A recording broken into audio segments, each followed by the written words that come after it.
Ada orang-orang yang sengaja dibersihkan Allah, sekali dia berbuat salah langsung hukumannya di dunia.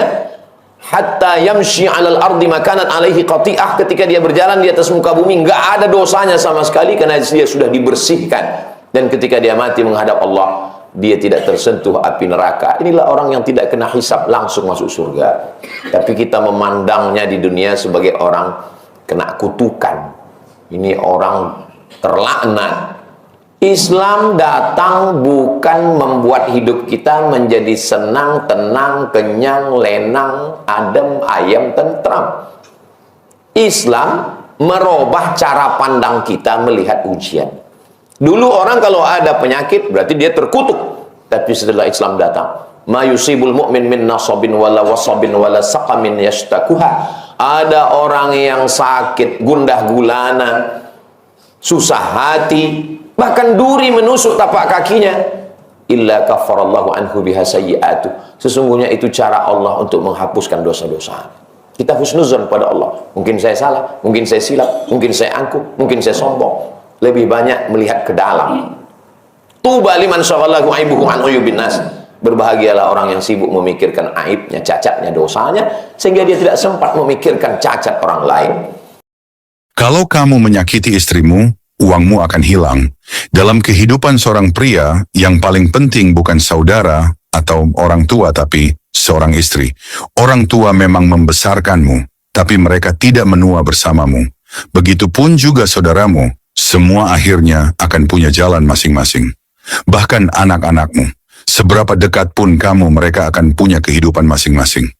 Tapi istri, dialah yang akan tetap di sisimu. Saat kamu sakit, dialah yang merawatmu.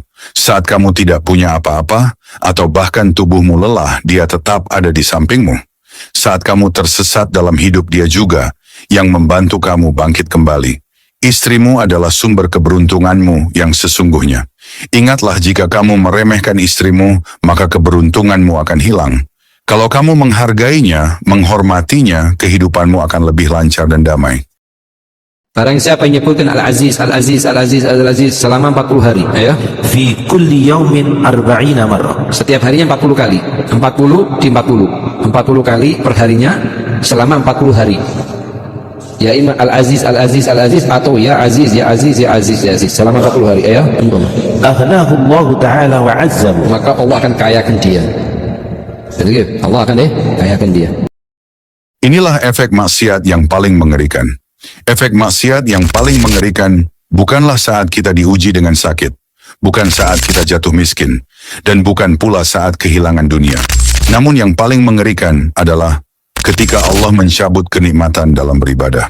Salat terasa hambar, doa terasa hampa, bahkan membaca Al-Quran tidak lagi menyentuh hati.